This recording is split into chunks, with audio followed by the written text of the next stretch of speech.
development. So please give it up for Sean. You're good.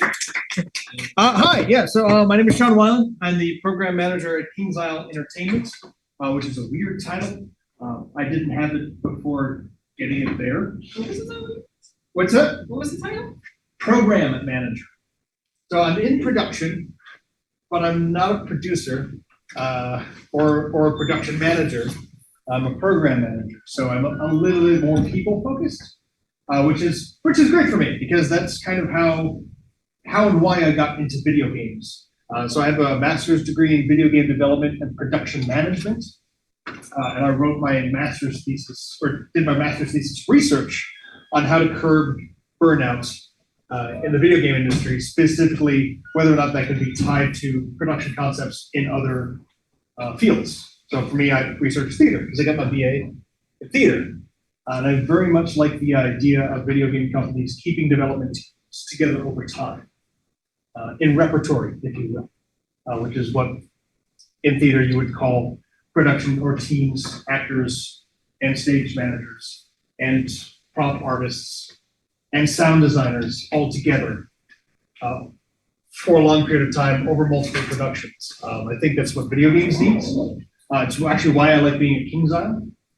One of our artists, our director, just celebrated his 18-year anniversary, which you don't get to have anymore unless you own a company, pretty much. I think that's incredibly important. So that's what I researched, and that's what I'm most curious about, is how to keep people around. Not that people like losing their jobs, but a lot of people will go, oh, I can get more money there. I'm gone.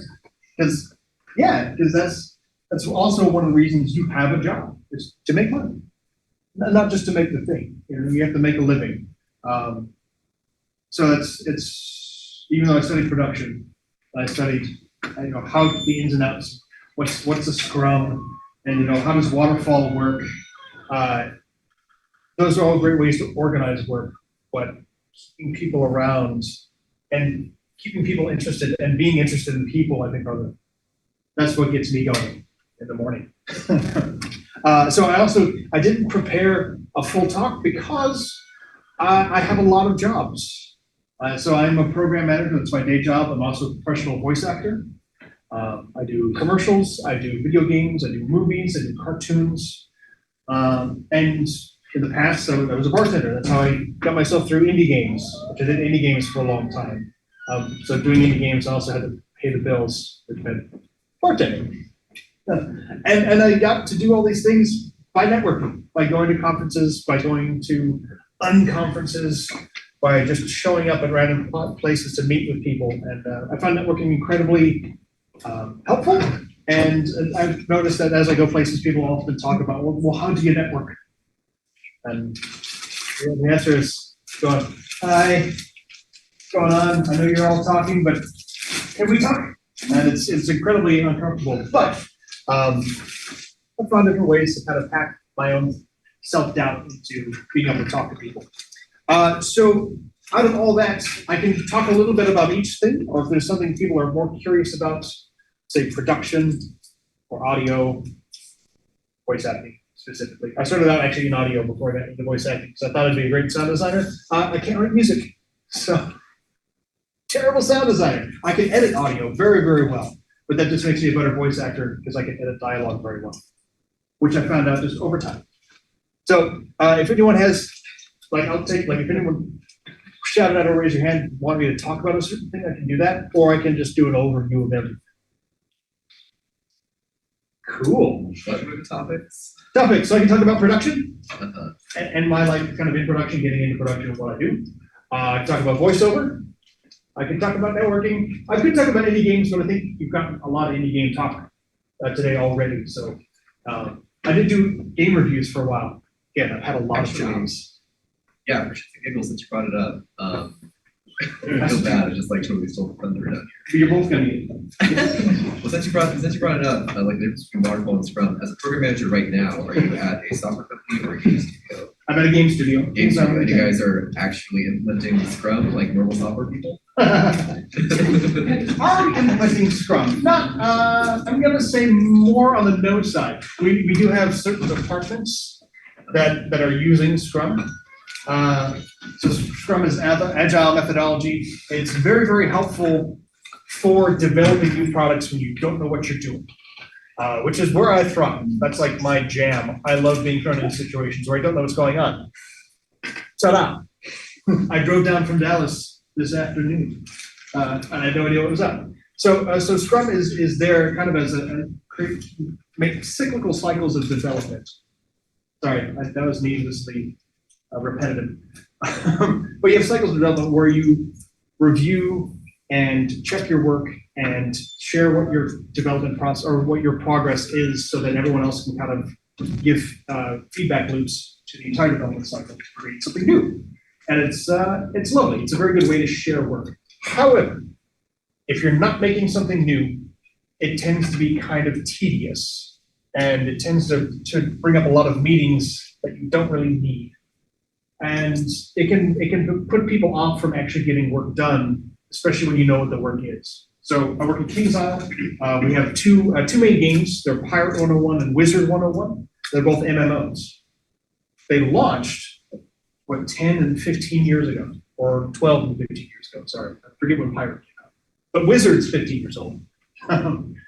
So coming into this company, I came in there 2 years ago, a lot of people already knew how to do the work. They already knew what was going on. It's like, yeah, we're gonna release a new world this fall. Great. We know we're going to have this many characters and we're going to make this much new armor and these new things and these new spells. All right. And you guys already know how the sound gets implemented. You already know how the art gets drawn. They don't need it. You don't need a Scrum style of management. You don't need agile management. You need to plan it out and go, all right, we're going to deliver this date and our .1 or hot fixes. If anything gets messed up when it comes out, we're going to have them 3 to 4 weeks after, and you can estimate the work very, very well. And that's handy because companies, especially larger companies, when you're not indie, you have to deliver things on time. You have a lot more space. We have a parent company. They want to make sure that they're making their money from us. So you have to be able to plan that out fairly reliably. And the weird thing is, it's something I learned new in this last couple of years. Large companies, large corporations don't like it when you make too much money because that's also unpredictable. And it's weird. I was like, what if it did? Shouldn't business daddy be happy? We made them 5% more than they were expecting. Ta-da! I'm like, no. That scares people that manage money because that's a spike. Oh, okay. So, long story short, we don't use Scrum all that much. Our web dev team that has to implement tools does a lot of Scrum. Everyone else, we like to plan things out. We like to have the order and the focus because even though it's new content, it's not necessarily a new product. And the kind of puppy flat cap, I don't know what to call that kind of hat. Looks kind of, what's that? Naval cap, I guess. Naval cap. Yes, you put it over your belly button. I like it. It's what I use, but like, I don't know if that's accurate. Yeah. I was going to just talking about networking because I don't think I go to a lot of these talks. I don't see a whole lot of like focused networking people. But if I am allowed to shoehorn myself to talk about Scrum, I recently got my certification in Scrum early last year, and boy, it's really fun to find out just how much games don't really use Scrum when you've already done development, and you will be doing development. You know what kind of environment it is. But then you sit in the Scrum certification lecture, and you're like, I have a question for this particular scenario, and they're like, don't worry about it. It just goes in with the Scrum manifesto, and I'm like, wait. I can't help but notice that Scrum doesn't care if something is fun. They're like, oh, well, we're making software. Right. Yeah. It's good for software. Like I said, like our web dev team, which is not game dev. Yeah. Likes Scrum and uses it because they're making new tools. We're dealing with a lot more unknowns, and it doesn't have to be fun. It has to work. Yeah. So it's Scrum-like. Yeah, Scrumish. Scrummables. Scrumdiddlyumptus. But yeah, I was interested in hearing about the network. Yeah, and networking, by the way, like meeting people, not like hooking up cables to a router. Net code. No. So networking is its own weird kind of beast. But I'll say video game networking or meeting people in video games, I think I love it. So I went basically from theater and then restaurant work into video games. Anytime you get like a group of game devs in a room, it's a lot of fun. And one of my favorite things is it's generally everyone in the room, you can almost reliably say, unless they're in management or in ownership, generally fall on some sort of spectrum of neurodivergence. I even saying that, like, and I realized I was staring at that poll as I was saying that because I have my own issues. But it's great because everyone has a very, very specific interests in games and why they love games. But everyone is there for the same reason. They love games, they want to make more games. So I'll say for the first thing about networking video games, everyone's pretty cool, generally. And everyone is about the same thing. So even though like I'll have my own nervous tics and probably everyone else does, it's okay because everyone's there for the same reason. And I find like, so like I go to GDC every year. The first time I went, oh my God, 30,000 game developers from around the world, from Sony, from Nintendo, from Microsoft, from Gearbox. I love Borderlands, so it's like the first time I met someone from Gearbox, like I think like my hands. Like, you ever have a pool of sweat just form in your hand? And you're like, oh, it's a magic trick. Yeah. But at the same time, like it was okay because we were in the context, like game conferences especially, are my favorite things to go to meet people because everyone is there to meet people. Everyone is there to talk. Everyone, even though they have their own little weird social things, it kind of falls away a little bit. It becomes background stuff. It's like I've never seen so many antisocial people be social, except GDC. There are no rules. There are no rules anymore. Open world, make your own. So when you can, if you can financially afford it, go to a game conference. It doesn't have to be GDC. You go to ECGC on the East Coast, which is wonderful. I'm forgetting there's one in Chicago that I always forget. And even stuff that's games adjacent, like DreamHack, or things where, like, especially if you're interested in indie dev, anytime there's so DreamHack I like is there's always an indie game section. It's great. MagFest. It's up in DC. Again, a little bit of a trip, but it's the music and gaming festival. They always have a huge indie game section. Great place to showcase. There's one in California in Santa Barbara, but it's a huge indie game show. Like they only do indie games, nothing else. Okay. What's it? Indiecade. Thank you. And they're really, really great. Every time I've gone and I've seen a game showcased there, within 3 or 4 years, they're top of Steam charts and releasing on a console and doing some amazing stuff. So tips and tricks then. So those are great conferences to go to, things to keep in mind. Business cards, we're mostly digital, but business cards are still a thing. Have one. And I say that knowing that I forgot most of my stuff at home this morning. But I also do stuff like on the back of my phone, I intentionally buy clear phone cases so I can put a QR code for like all of my contact info on there. So even if I forget stuff, I didn't because luckily I had my phone on me. Update, by the way, update. So like this is Linktree. Takes what, 5 minutes to go log in and go like, oh yeah, I had a new project. I should put that project at the top of my list to make sure it's there. I should also make sure my contact info is one of the top 3 things so that it's not hard to find. Because I literally was talking to someone in the lobby. So Kings Isle, try to give you the shortest version. We have a division that's interested in indie games. So I was talking to, oh no, there's 3 talks ago. The talk that was earlier this today. What's that? No, it's one of those students who said last semester they should pitch GDC, they were showing off a game. Melody, yes, thank you, oh my gosh. So we were talking, the same problem, I was like, I don't have a card, but like, oh, what's your business case? How much are you trying to make for the thing? I'm like, oh, that actually falls in line with what one of our partner studios is trying to do, because they like to publish indie games. And it was like just chatting in the lobby. I think I caught like the last 5 minutes of that whole team's talk. Well, send me an email, because yes, that's something that would work out great for both of us. It's not even my job, but just again, having something that you can quickly share with someone is super, super valuable. Also, weirdly enough, don't get those tiny little business cards that are like little strips of paper or squares or insanely glossy laminated. I'll tell you why. So for the weird shaped ones, get lost. Because if you go to a conference, you're networking, everything is going to be that generally that uniform rectangle size. Now, you might think, oh, hey, great.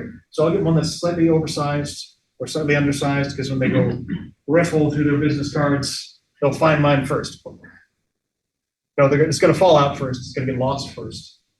And if it's oversized, it's going to be annoying when I try to square them all up and put them, because that's part of my problem is I need to organize it. And it's annoying. You don't want a glossy, super glossy one. Okay, so maybe everyone will get annoyed by that, but some people will. Don't get the super glossy one because you can't make notes on it. And that's, if you're meeting over 100 people a day, you're going to just take out your pen and go, that's not a pen. And you go, oh yeah, Chris, we met lunch Tuesday, talked about Portal. That's going to help me remember later on why I wanted to talk to them, what I talked to them about, and when I go email them and follow up, because I will send 100 emails in a night at GDC. I'll be like, hey, we met around lunch today. We talked about this thing. I thought it was really cool. Just want to follow up and say hi. And I've had people comment, like, man, I can't believe you remember all that stuff. I don't. As soon as we walked away, I went, Chris, 2 p.m., and because it's super duper handy. So having that, making yourself available in that way on your business card is incredibly important. But also think of unique ways. I used to get raised relief on my business cards. So they'd be the same size, same shape, fit in the thing, be able to write on it, but you could touch it, very tactile, which for me was just something I enjoyed. I really like, they're not QR codes, although obviously I have one on my phone. Oh, the NFC tags. So I've seen like business cards now are like, oh yeah, you can scan the business card. Those business cards are like, they're expensive. They're way more expensive than they need to be. You can go on Amazon, you can buy a roll of NFC tags for $2. If you have an Android, I don't know about iPhone, but I have a program you can download for free. You can write your information to an NFC sticker. So I always put one sticker on my badge. I have a little ring pop thing that I put an NFC sticker on that I put a big jewel on top of. So if I'm just feeling weird and be like, scan my ring, which is goofy, but obviously you know how I look. People remember that. People go, oh yeah, you're the guy with that weird ring that I can scan. Right. It's not, I'm not trying to be boisterous or overt, but being unique will help people remember you, which is part of the point. They might even be like, hey, I don't need a voice actor. But that guy was neat. That guy had like a neat thing going on. So find your own unique way to do that. And I'm sure you're all very creative. You can think of your own way to just go like, oh yeah, and I can put a sticker here, or I can do that. Or, I think I've looked, I don't know why, just the color of your hat. I just realized there's an Unreal logo on it. Yes. I've looked at your hat like 7 times since I got here. Oh, coat on your hat. Or even like, you can go get your hat embroidered for what, $30, which is about the cost of all your business cards. You can get your name and your website across the back. Now, I don't know how effective that would be, but if someone asks, like, hey, like, how can I find your stuff? You just turn your head around. Like, that's funny. I'm going to remember that. So thinking of kind of easy and memorable creative ways to put yourself out there and put your information out there, super duper handy. As well as fitting into that business card normal kind of way of communicating that to people. QR code. QR codes are great. Let's see, what else? So, yes. About the NFC tags. Yes. So like a year ago, I saw like the marketing for those business cards, Yeah. and like it seems cool, but Yeah. then I thought in the practical sense, like, okay, someone might think I might be sending them to some weird link, maybe. Someone told me that Have you once. ran into any situations where like don't actually want to tag my phone to your thing. I had one person say that, and I'm trying to tactfully put how I felt about that. I don't want to exclude anyone, and I don't want to be mean to anyone. But as soon as I says, well, what if you're trying to hack? Then you'd be hacked by now. I mean, it's not, if I'm standing here asking you to scan my thing, and look at any of this, I'm not a hacker. It'd be a lot easier for a double fence if anybody's heard of Right, that. yes, which also neat, but I mean, even like anytime something gets marketed to you, by the way, as soon as it's getting marketed to you, and this is just kind of weird advice, not necessarily related, but there's probably a cheaper way to do it by yourself. The .NFC thing being the first one. Like, well, like you see the business cards, it's the same thing. That's what I would tell someone. But hospitals, exorbitant, sorry. It's crazy. So yeah, I have had people tell me, oh, what if it's a bad site? What if it's bad? Like, well, you can scan my QR code then, it's the same thing. Or you can just Google me. If you'd rather do that, you can Google my name and you'll find me. It's being that level of precaution, especially if you're at a video game conference, like I hope your phone's locked down. You can go to was it DEFCON? One of the hacker conferences. Like people tell you, like, you put your phone in a Faraday cage because people will constantly try to hack into it. So like, if that's what you're worried about, your fears are weirdly placed on the fact that I'm trying to share information with you. And you feel like that, great. I'll send you my email or let me take a photo of your badge and I'll talk to you. Oh, that's actually next point. Taking photos of badges is a super easy way of remembering people. I've actually done it. Yeah, I keep looking at your hat. I don't know why. But I'll have someone hold it like a badge. Okay. Oh. Yeah, and I'll just be like, yeah, hold it next to your face. Click. Now I have their face and their name, so I can remember them. I have photos on my phone from 7 years ago. I was at a tabletop game conference in Indiana, and I met someone who was an acquaintance's boss that had hired him. What's that? It was Gen Con. Okay. So a friend of mine is now one of the head designers for Magic the Gathering, and I met his boss. Now, when I met him, I think he just started working at Wizards of the Coast, and I was sitting in a little underground bar, Dickie Blaine's, if you go to Gen Con, but it's a little cigar bar, it's underground, it's drinking whiskey, and I was just talking. Wizards of the Coast. Oh, cool. I've heard of them. I was like, a friend of mine works there, and so we were chatting. And I was like, wow, he's like, well, if you ever need a job, I'm like, well, I don't think I'm going to move to Seattle. It's incredibly expensive. But, which is, I know, weird reasoning. I think anyone who's like, wow, if I could work at Wizards of the Coast, I would. Yes, you might. Cost of living is a whole other balanced life, all that stuff, very important. But I took a picture of his face and his badge so I can remember. And then a week later, it's like, oh, hey, Gavin, I met David so-and-so. Why? Drinking. And it's like, but he said really nice things about you. He's like, well, yeah, like, he's the guy to know. If you ever do need a job here and you want a job, like, you know me, and you know him, so good on you. Like, that's a good contact. All right, go meet. So photos and badges, super important.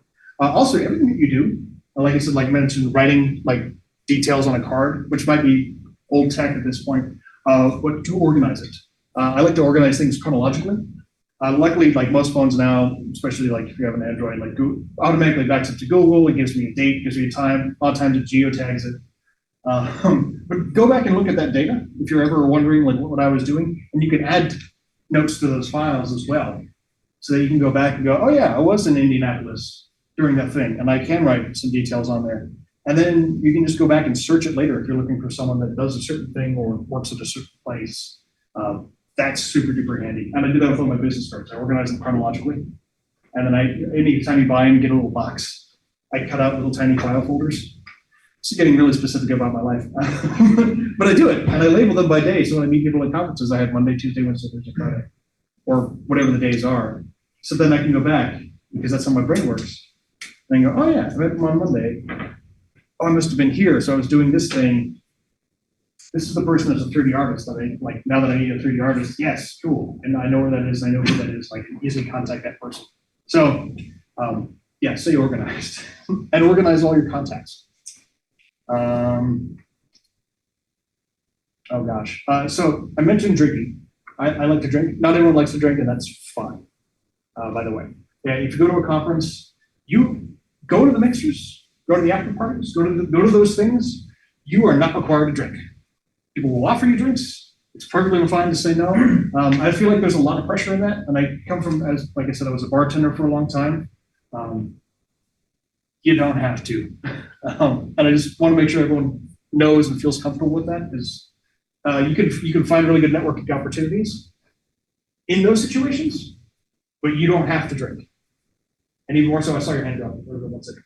I just want to mention that if you want the pressure off, you can get mocktails. Mocktails are great. There's a holy trinity of mocktails: ginger ale or ginger beer, lime juice, and grapefruit juice. Go really, really well together. They taste great. They taste kind of like a cocktail, and they look like a cocktail. To that point, if you do like to drink, don't drink too much. Every GDC, the San Francisco one, every GDC, I go to a party and I see usually someone who looks like a student walking out the door to like one of the late night parties, just falling over something. And that is a way to instantly burn every contact you made that whole week. Because that's all people are going to remember. I hear the kid that threw up in the trash can. If you can't hold a drink, then how are you supposed to hold a job? It's bad. So like you don't have to drink, but if you do, be careful. Watch yourself, because it's fun. People are cool. People are neat. It can go south a lot faster. Also, this past couple of GDCs now that the pandemic's more or less over, it's a safety issue. You gotta watch your drink like everyone else in there. People put stuff in there, you get sodas. Yeah, and you can buy test strips, by the way. I mean, besides the nail polish, you can buy the dip in the drink. You can get like little, I don't know what else to call them other than like little test strips of paper, like little thing of about $20, which is way better than getting drugged, by the way. And you can just dip in your drink. If you're ever sure, you walk away, you forget to take it with you. Definitely be sure. It's like the scary side of networking, but it's way better than being put at risk. And you're right. I mean, I know someone's personally last year that got drugged at GDC. Nothing bad that we know of happened to them. Someone saw them. They were kind of like out of it. But it sucks. It does happen. With that, use the buddy system. Yes. Oh, yes. I mean, I guess it's weird. You could be networking by yourself, but yeah, especially if you're at a larger conference, you're generally going to go with a friend. Or like even now, I still room with people at GDC. Go out with your roommates and bring it with you. And not only is that great just because you're going to keep yourself safe, it's easier to just walk around at parties if you have a friend or one of your buddies with you. People will want to talk to you. It's like, oh, that person already knows someone. Great. I will talk. You will attract more people as you have more people around you. It sounds weird, but it's true. It helps out a lot. Uh-oh, someone's in danger. I didn't mean that to be funny. I'm sorry. That's not great. But yeah, having someone with you from the get-go and to watch your back is amazing. And it makes your times more fun. I don't know, I'm trying to think of other networking tips, but Icebreaking. So I have a hard time with icebreakers, especially if I walk into a room of people I don't know. I've done that, like gone to parties, like, oh, I really want to go to this Blizzard party or whatever, or even if it's a talk, and sit down in a room with people I don't know. Weirdly enough, just hi my name is, still works quite well. I have, before conferences, I'll go to my friends that are other developers or just other social people, and I'll give them like prompts, like, hey, can you give me a list of things I need to do at this conference? It sounds weird, but like as a gamer, I like my things gamey. I like having missions and quests. I've met more people that way, where like I'll look at, even if I walk into a bar, someone I'm with is like, hey, I need you to go talk to that person. And they'll point at someone and I go, well, that's my mission. And I'll go, because I've been told I'm allowed to, because I've been told that I can, therefore it is easier to do. And now it's the same, it's the same thing that I think both people with natural confidence know how to do, or they can just walk up and go, hey, what's going on? How you doing? Now, even like me saying that, like I feel like such a douche. And like I even bopped a little bit as I said that. I'm like, it feels weird. I don't like that. But that weird false confidence, having that mission, makes it so much easier to just walk in and break the ice. I mean, other things too. I mean, like I said, we're all gamers. So you have a favorite game, you have a favorite game experience, you have a reason why you're in games and what you do. That's all ammunition that you should have just ready to go. You can be like, hey, what do you do in games? Programmer. Awesome. Now, to me, programming, I don't know how to program. I took 2 programming classes. I aced them and realized I'm terrible at it, and I don't ever want to do it because it makes me angry. But when I defended my thesis, they said, hey, what's the most artistic field in video games? And I said, programming. I said, why? I said, because you get to make up how a world functions, and you get to decide how that's going to happen and how to implement it. And that takes a lot of creativity. And I keep that story in the back of my brain so that when I ask people what they do, I have a good response for that. I have a story behind it, and I mean, it's honest and that's true, but that's something it's good to be ready, I guess, basically. I practice my icebreakers so I can ask people what they do, or I can ask people where they're from. Sounds kind of cheesy, but it's, especially if you go to a conference at GDC, I've been nonchalant about it. Like, oh, so where are you traveling from? They're like, oh, Mexico City. Oh shit. The first time I went, I thought US. They're like, oh, right, yeah, Sony and all the things I said. But I still thought people just came from their home offices here. Now, people flying in from everywhere. So then I got to have cool conversations about where they're from and what they do and what game development is like in Mexico. So as far as icebreakers go, when people give you a response, engage in that response. The same one. Okay. Oh, it's Apple versus iPhone or Microsoft versus There's a child abduction in Carroll. where? It's an Terrorism. Okay. So yeah, when people give you a response, like one of the best ways to keep a conversation going is to engage and ask questions about that response.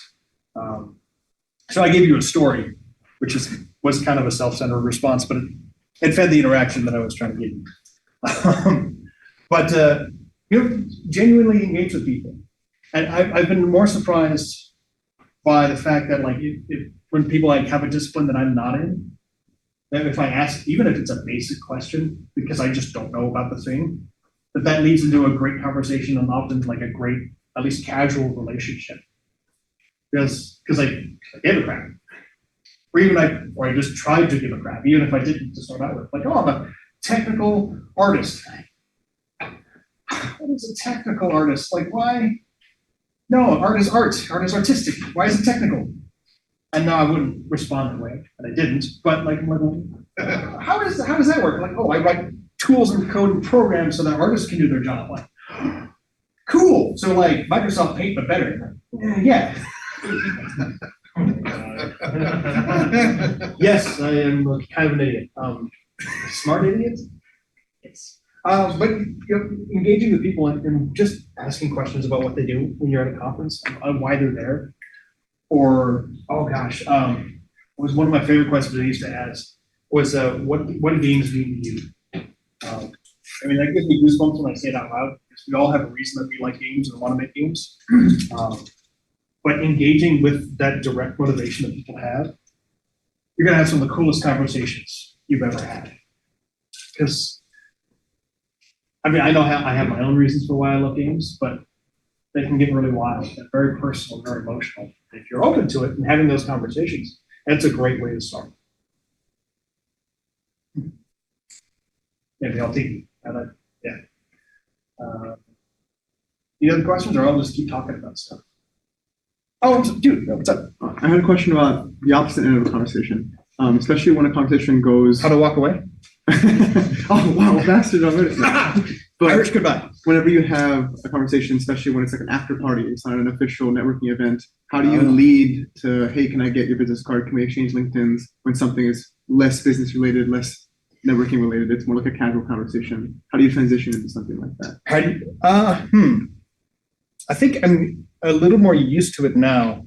So I still get thrown off, like in the after party casual situation. I'm trying to repeat your question too, just in case anyone didn't hear it. But like, how do you keep the networking contact information exchange going when you're in a more casual setting? Let's say like, I don't know, let's say like after this, 5 of us go out for drinks. I don't know, but you're like, hey, can I get your email so I can talk to you about internships?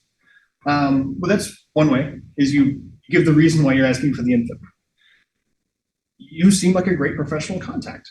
And it sounds weird, but that's flattering if you can offer that as your reason. It's like, I want to stay in contact with you. I think you're really interesting.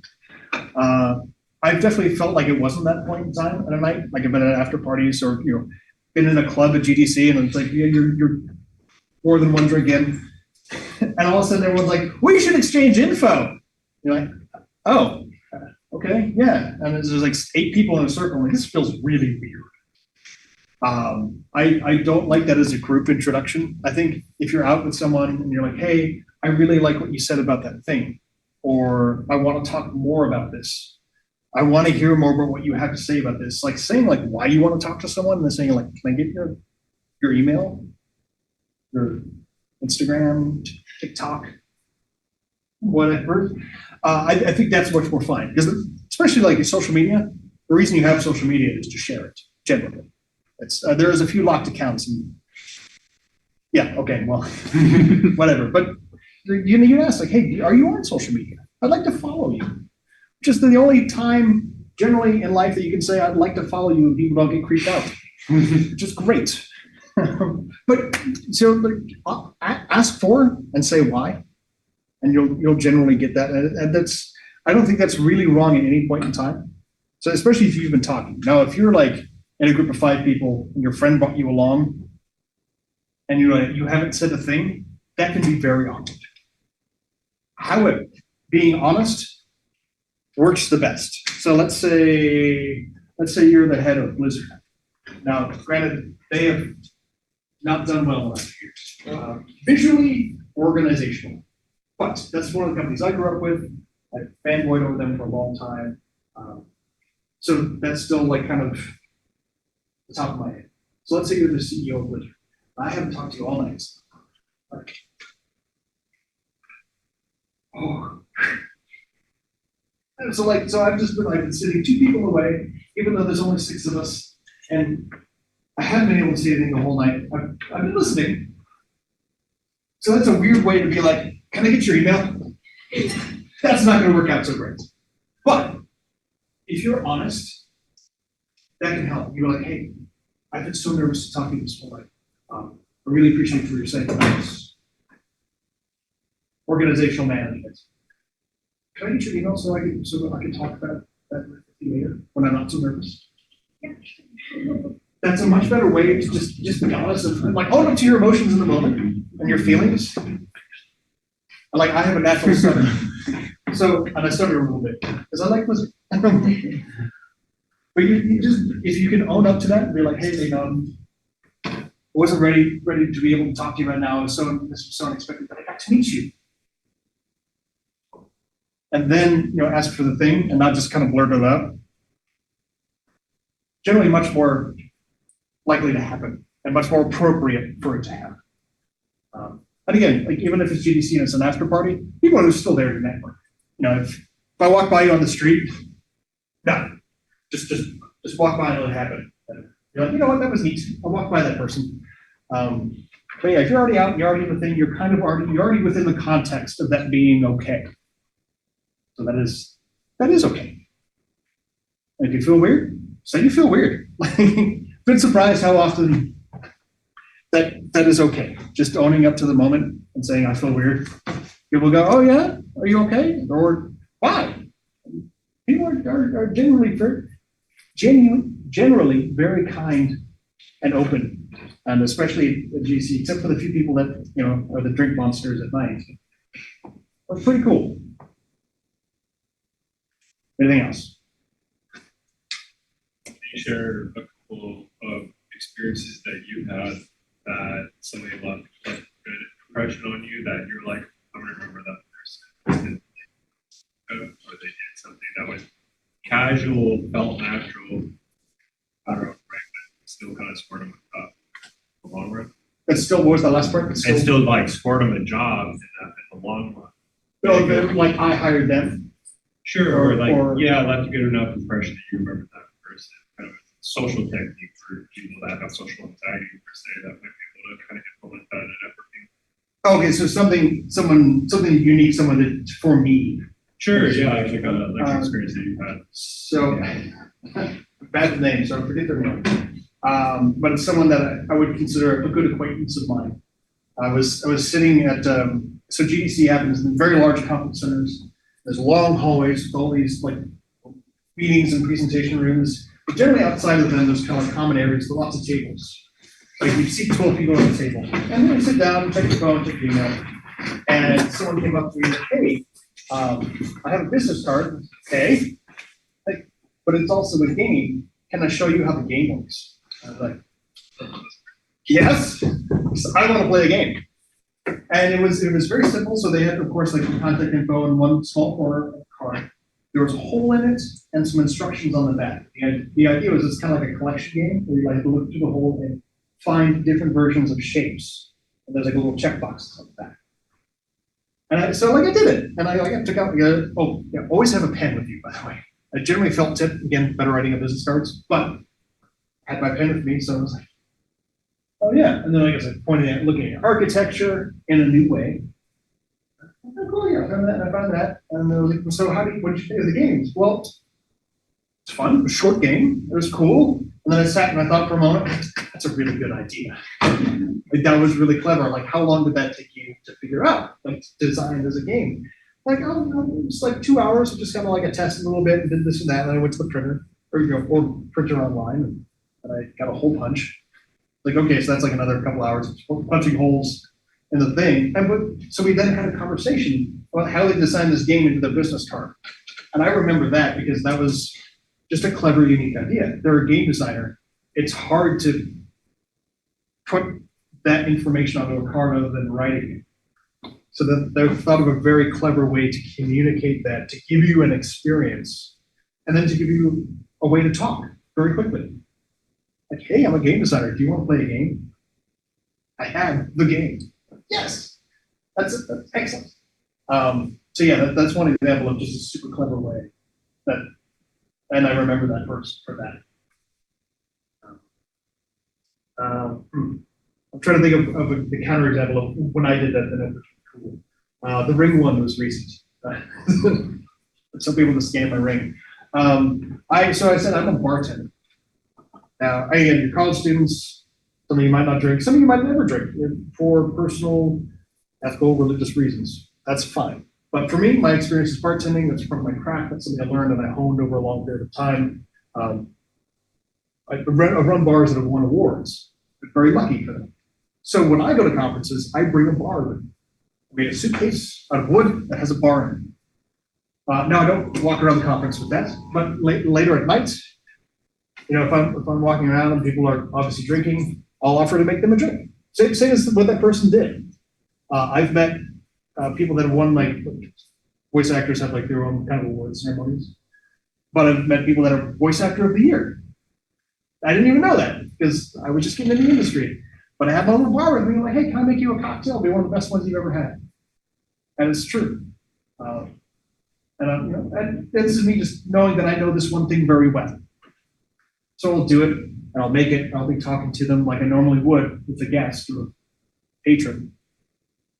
And they'll sit there and go, wow, you did that. You did that in front of me out of a suitcase. Yeah, I made the suitcase. I'm proud of the fact I'm like not even thinking, oh, this person's so excited about the experience I just gave them. I'm being a dork and be like, no, I made the suitcase. The shaker fits in here. There's a cutting board to pull out. But that's how I know how to interact with people, and that's how I know I can give, now I understand that that's how I give them something special and unique that no one else can give them, or no one else thought to give them. Anyone could practice and learn and do all that stuff, but that's something that I know I can offer up. And I now, anytime I go to, especially voice conferences, voice actors, I'm young for a voice actor in general. So I'm generally with people much older than me. They're all experienced drinkers. So I'll make sure, I'll tell them, I'll tell a few friends, like, hey, I'm bringing the kit. You want a cocktail between 7 and 9 Saturday night? I got you. And it's great because now people come to me and I can just meet them and chat with them and hang out and just have casual conversation because I've made that possible for myself and for them. Yeah. Oh, and well, separate but related with the QR code thing, I always set that out as a tip jar. Like, can I send you tips? Like, no, just contact me, email me, say hi. So I don't want anything like that. I just want to talk to you. And again, that's just being open and honest about why I'm doing that. Yeah, I just want to make friends. By the way, it's not, I mean, it's pretty common knowledge now, but it's not networking. You're just making friends. And if you don't like someone, don't network with them. You're allowed to not like people. It's okay. You don't have to hate people. But if you're like, yeah, I don't really get along, we talk. I don't really get along with you. Okay, we don't have to get along. You don't have to get along with everyone. As a producer, I kind of do. But there are some people I know I don't get along with as well. And for those people, I try to be considerate of them. I think that this works as well for networking. You know, people are like, hey, what do you think of that guy over there? Like, you know what, we've talked. You know, I don't think we really click very well together. Like, I've been honest about that. Like, I don't think we communicate well. I don't think we're each other's kind of people, but they were a very good writer. And I know that for a fact, and I respect that. So that's where they are. And if you're looking for a good writer, talk to him. Then, yeah. Right, the Exhibit A. Exhibit A, tank top. That's almost like a superhero name. Like, Exhibit A, TikTok. All I'm missing is like a really dumb superpower. Right? TikTok. We're doing TikTok. I'm gonna like, and he's like an animal, a TikTok tiger or. No, I was thinking like a sidekick. Tank top and boy shorts. I thought you guys were saying TikTok for like half a second. It did not catch Right? No, we know each other from TikTok did not catch TikTok. on, so- You like my last bargain. Could also be a drag queen name. Ooh. TikTok would be a really good drag king name because he's top. And this entire repertoire is like all the really fast Bruno Mars songs. Sorry, I have to go. Yeah, I know this has nothing to do with the topic, but I like it. A good drag queen name would be like Statsky Lane or something. Local club. We're going way off. Right? Just gonna go get my microphone out and record this. It's getting late. It's fine. It's getting late. Oh yeah, I haven't even paying attention to time. I'm so sorry. Oh, we got 10 minutes left. All right. So last questions, quandaries, queries, conundrums. Oh yes, you raised your hand before. I'm sorry. Yeah, how did you get into the voice acting industry? Whoa, crud. All right. How did I get into voice acting industry? So how I really got into it, because there was a long process, personally, professionally, of finally going, you know what, I need to do this for real, for money, for as a professional. Once I decided that, getting real coaching was super important. Really, like post-pandemic, it's a lot more people have gotten tried to get into voice acting. It's become a much more cool thing, like in the last 10, 15 years. 30 years ago, like it's what actors did for money on the side, or they were waiting for face work. But since the pandemic, the really cool thing is like now, like looking for coaches. There's a lot of group sessions out there. And group sessions, great for networking. So that's how I started getting kind of like my own little community of professionals, of people that are like, and it sounds weird, but there's not much of a barrier to entry to voice acting. But anything you do is going to cost money, and that's probably the hardest thing for me to be like, I'm going to spend money on this instead of food. But I still get to eat. But making that decision to spend money on it was really, really hard. And I'm talking like, $100 for a class or a couple classes. That was a lot to me for a long time, and that really only changed when I went from indie dev and bartending to working full-time in games. But that was part of the reason I went back into games. The third time, I got laid off a bunch. Part of the reason I went back into games is so I could do more voice. So getting coaching really, really helped. So it let me meet my other professional peers, which was really important on people, and people that we're all in a class, so we're all students. So even though they, worked on a Nickelodeon cartoon last month, we're still learning this vocal technique. And that was great because then I could talk to them. And then I could be like, oh, hey, so are you going to Voice One in Dallas this fall? I'll see you there. Great. So I started doing the networking that way. That was helpful. You can get voice over. Some voice classes are taught not only by coaches, but also by casting directors. I didn't know that before starting to take actual professional classes. I was like, no, what? You're a casting director? But yeah, casting directors know what they're looking for, and they're open for money teaching to what it is they're looking for. So it's a great way to start meeting casting directors. And a lot of the conversations that happen in those classes tell you where to look for work, and how to look for work, and how to basically be a better professional.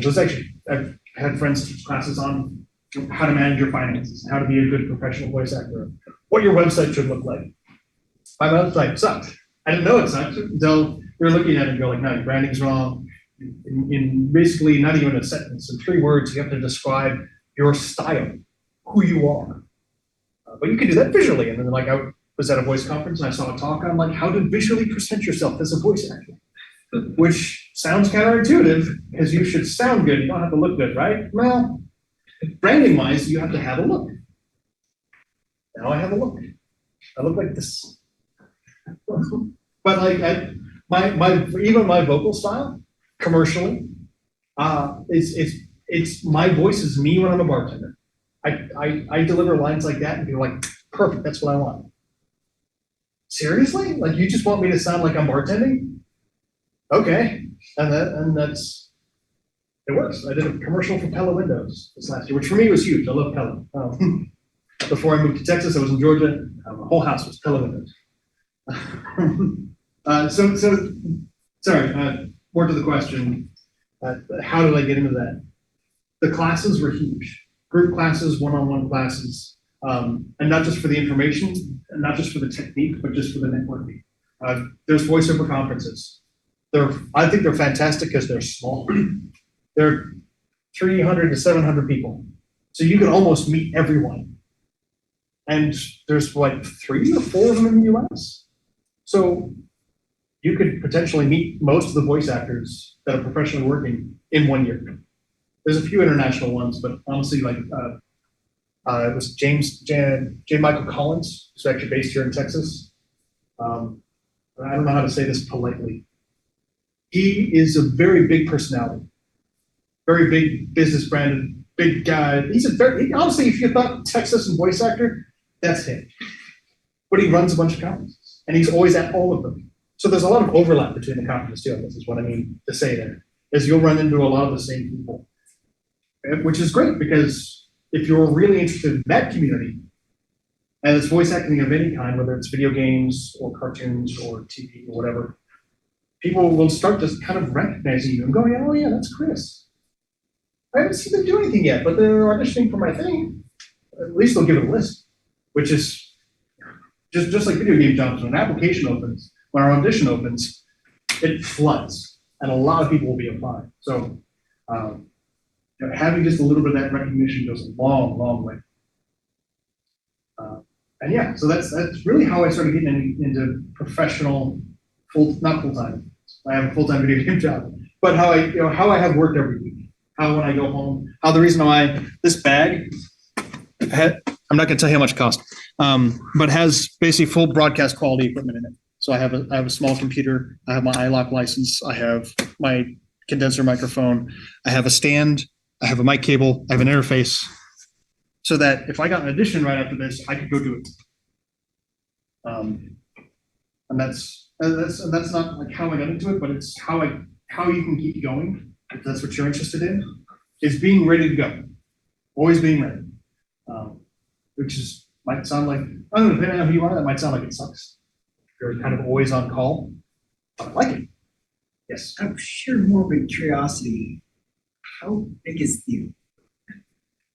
No, not bad. So What kind of Again, Mary Poppins ass, like, this goes back to like, this is my Later, bar and I later. built it. I'm very proud of. I tried to make the smallest setup I could. So that like when I go to GDC, I don't have to carry a ton of equipment. So to give you an idea, I think the biggest by mass, the biggest thing that's in here is probably my microphone.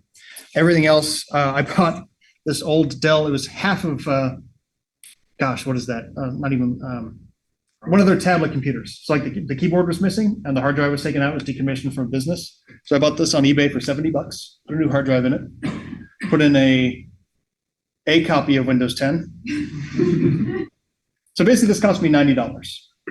I have a tiny keyboard that syncs to it. It's actually thinner than the one that it came with, so that's fine with me. $10, Amazon. This is a Loughton Audio. It's a microphone maker out of California. It's an LS208. So if you think of like the SM7B from Shure, like the one that all the podcasters use, I got this on sale, so it was a little cheaper, but it's $600 normally. But this lets me do broadcast quality recording. For the record, you don't have to spend that much money to get started. To get started, no. However, when it comes to audio like quality and hardware, so really for me, the computer doesn't matter. It's the microphone, the cable. This is actually a $30 cable, but no audio leaks into it. No outside interference, no static. So the cable and the interface. Which actually I really like this one because it's single. I'm just an actor. I only need one input. XLR. This is a Rode. It's AI1. Yeah, AI1. So a good interface. Now this is brand new. I think I bought it again. eBay. I love buying cheap stuff. So this was $60 on eBay. Generally, retail brand new is $120. So I mean, yes, you can get a USB mic. Generally, their quality is lower. You always get the best quality that you can actually reasonably afford would be my recommendation. So I still have my Shure SM58, which is like, it's like the silver ball microphone. You know, when you think of one, that's the one you think of. I still have those that I started out with when I got one in college. I got a scholarship for $200. And I was like, I'm going to get a microphone.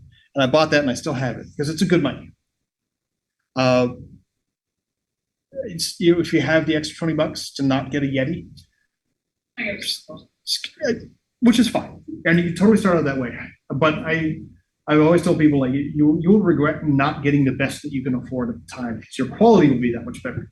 Now your skill level builds over time, but if you can even stir step it a little bit so your hardware lets you grow into it, and then maybe even pass it a little bit and keep working. Music guy is nodding. Yes, it will last you that much longer. And getting the little bits, honestly, like Christmas, when I first thought I was going to be into audio, even when I was in theater, I asked my mom to get me an audio interface for Christmas. Like, that's all I want. And she's like, well, what, and it was the first Pro Tools mobile, the inbox interface, the original one, because that's when I was in school.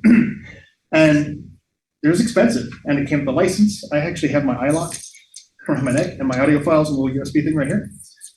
So I was like, look, that's what I need, and that's what I really want. So like I asked her, my grandma, and my dad, they're separated, to go in together to get me that. And they did. I was like, that's perfect. That's what I wanted. Like, I didn't want a shirt. Socks, I could have used some socks. But that's what I needed and wanted. And that lasted me, I think I had that for 10 years.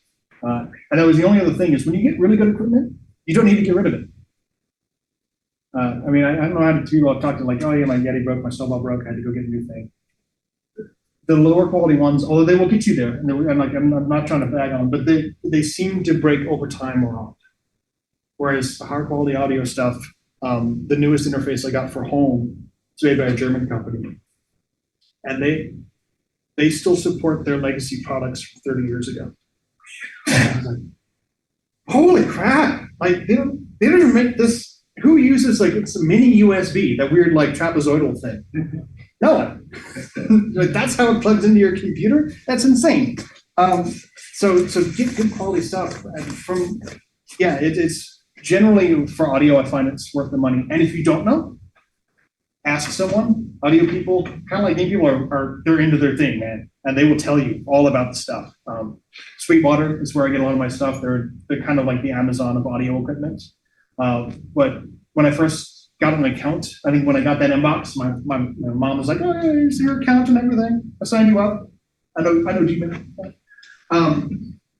That I have the same account rep since I was in college. I'm turning 40 next month. Charlie Davis has been with me for 20 years. And I asked him, hey, I need to get a tiny ass cord. Sorry. That is going to give me the best studio quality and last and be shoved in and out of a backpack. He's like, get this brand. I see bands use it all the time. It's the only one I don't ever see fail on the road. I'm touring 6 months out of the year. I'm like, how are you answering my emails? He's like, I got a laptop. Cool. That's the one I'll get. And it's great. And I bought 2 of them. So I have one for my at-home mic because I'm like, these sound really good. I mean, you can't hear any other sound besides the sound you want to hear, which is super important because if you're getting into voiceover, the first thing you'll learn when you start recording audio and voiceover is how much sound your place makes. You're like, I didn't know I could hear the AC. I didn't know I could hear the cat walk. So the cleaner your sound is from the get-go, the better. Because you can be a great actor if you sound like crap or there's crap in your sound. You're done. You're not going to get a gig. It's just going to be that much more of a climb and a slog to get there. You got to sound good. But yeah, I think I might be overtime with that weird diatribe. You're good on time. I'm good on time. I know I was the last one. So probably shouldn't ask for last minute thoughts, but last minute thoughts or questions?